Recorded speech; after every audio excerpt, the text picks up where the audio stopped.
สวัสดีจ้าพี่น้องเรามาดูบ้านหลังใหญ่ดีกว่าสวัสดีบ้านหลังใหญ่แหงเดี๋ยวจะมา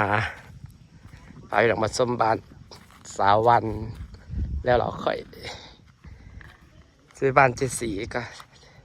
จะไปเรียกบ้านเจสีก็จะสิเมื่อ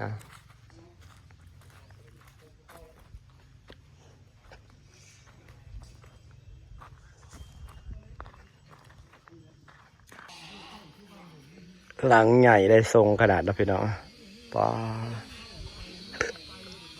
แต่สบายมีหน้าบ้านเพราะเราเห็ดแล้วก็ไม่ต้องมาเห็ดหน้าบ้านน้ำหลังหลังใหญ่ขนาดพามาชมบ้านสาววัน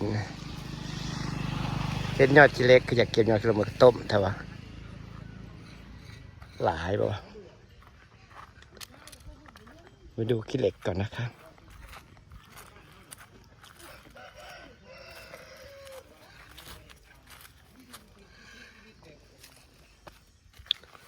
พอต้ม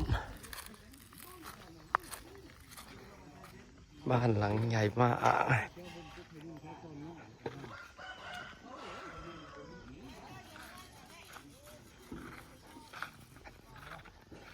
เป็นกำลังสาบ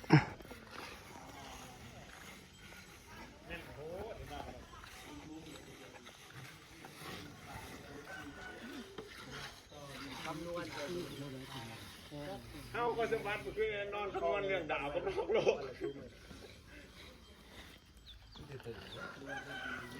มันมานะมันเอาเปรตมานำเดินตลาดมัน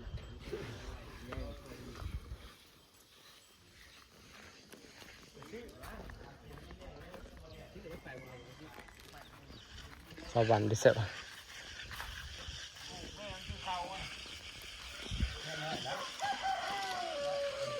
มาชมบ้านแต่ละหลังจ้า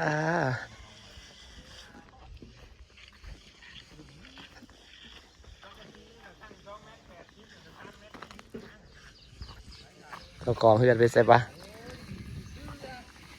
ว้าบางหลังหลังใหญ่เจ้าของบ้านไปไหนบ้านไม่ใส่พี่ต้องมองดกตัวน้อยกระดกจะมึงได้แล้วคำแล้วเมื่อคำย่านเขาหลัดข่มขืนย่านเขาขาข่มขืนข้างในได้แบบมันกว้างกวงพอสมควรแม่นบนน้อยห้องนอนกับ4x4 เมตรเนาะห้องนอนไม่ต้องกว้างได้ทรงขนาดเดี๋ยวประตูพร้อมเลยเดี๋ยวเบิ่งข้างนอกมันคือเตี้ยเพราะว่ามันหลังใหญ่แม่นหลายคนบอกว่ามันเตี้ยเกินไปบ่ได้ต่ำเลยข้างนอกตอนแรกมันเบิ่งอย่างขึ้นเตี้ยแต่ถ้าเบิ่งขัดมันงามได้ถ้าเบิ่งบัดเห็ดแล้วมันสิงามกว่าปะถ้าแม่บ้านหลังหน่อยแม่เนี่ยมันก็สิยกๆเนี่ยแต่ว่านี่บ้านด้วยว่ามันหลังใหญ่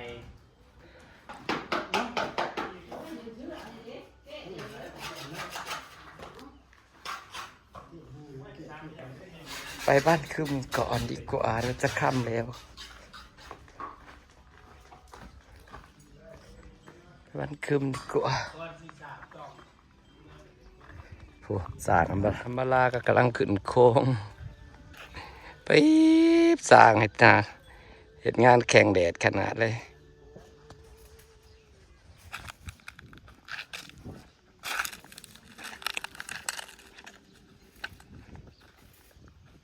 จะไปบ้านคึมก่อนไปหานขายบ้านคึมปานพันลึ่งหมู่นี่เห็ดย่ำได้แรงจะปรับแม่ไปใส่ทำอะไร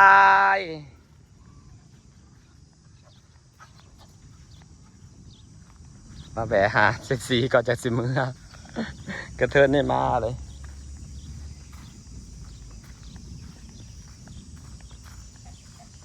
พักแกงหลายบ่เฮ้ยพักข้างหน้าแต่นี่ติมึงก็สฟ้าติคล้ายบนละหมูนะ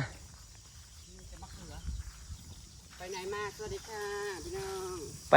เฮือนอีนินมาจะหานนินมาก็เลยมาแหวะ เขาก็มาในห้อนจัดสรรมาแต่ยกยอดเต้าแฝดเกลือหมดแล้วมีแต่มะเขือเอาไหมมะเขือ เอา เก็บเอาเก็บเองนะ ถ้ามันยังมีพอกิน นี่รอดูเลย พออีตู่ก็มีบ่เฮ้ย นี่มันขับว่าอย่างงาม ไปใส่แกง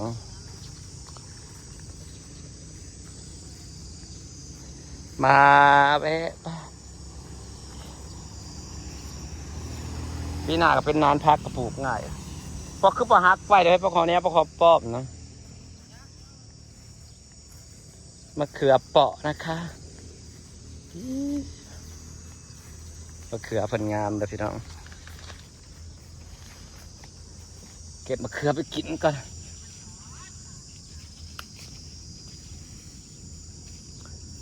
น่าให้มากินมะเขืออยู่หาแวะคอมะเขือขอพักคอเนี่ย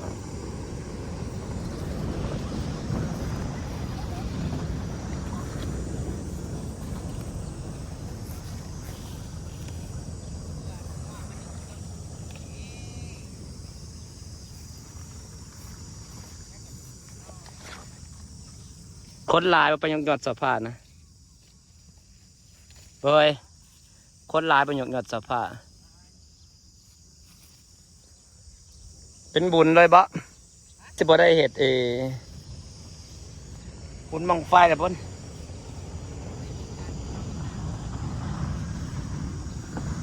นักก็ออกดอก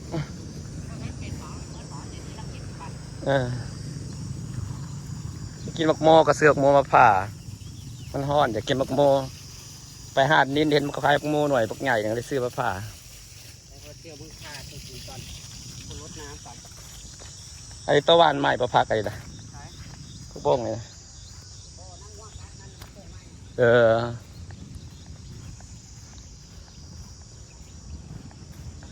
มากินแตงโมกันร้อน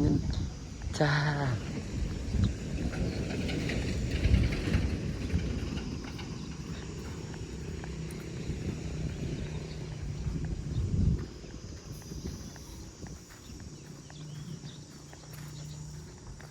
พ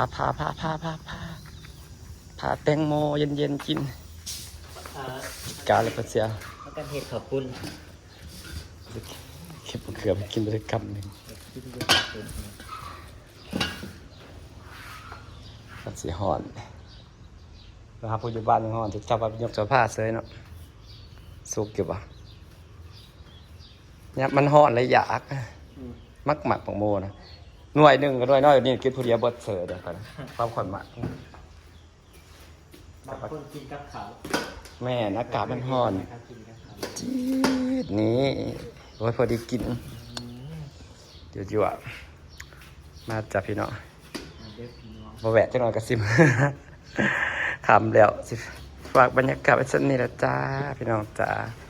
บ๊ายบายค่ะ